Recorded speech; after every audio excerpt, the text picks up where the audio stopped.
Situation à l'arrêt aussi du côté d'Ormuz.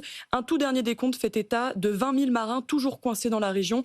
Et Mathilde Chaminade, désormais, le détroit est même officiellement classé comme zone de guerre. Oui, cela signifie que les 35 000 marins et passagers coincés aux alentours du détroit d'Ormuz ont désormais le droit de demander un rapatriement aux frais de l'armateur. L'Organisation maritime internationale, une agence de l'ONU, recensait hier soir 7 incidents liés à des navires dans le détroit depuis samedi dernier.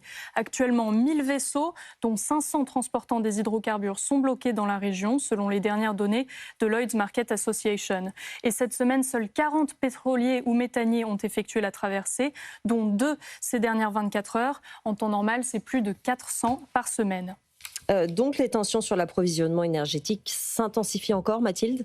Oui, on apprend cette nuit que la Chine est en pourparlers avec l'Iran pour permettre aux navires transportant du pétrole brut ou du GNL en direction de la Chine de traverser le détroit, dont la deuxième économie mondiale dépend pour 45% de son pétrole. Et les États-Unis viennent aussi d'autoriser pour un mois la livraison de pétrole russe sous sanction vers l'Inde, qui dépend du Moyen-Orient pour 88% de son pétrole.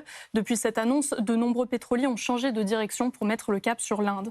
Enfin, le plan de Donald Trump qui proposait d'assurer les pétroliers coincés dans le golfe Persique paraît compromis. Selon JP Morgan, une telle couverture s'élèverait à 350 milliards de dollars, alors que les États-Unis ne peuvent y consacrer que 150 milliards.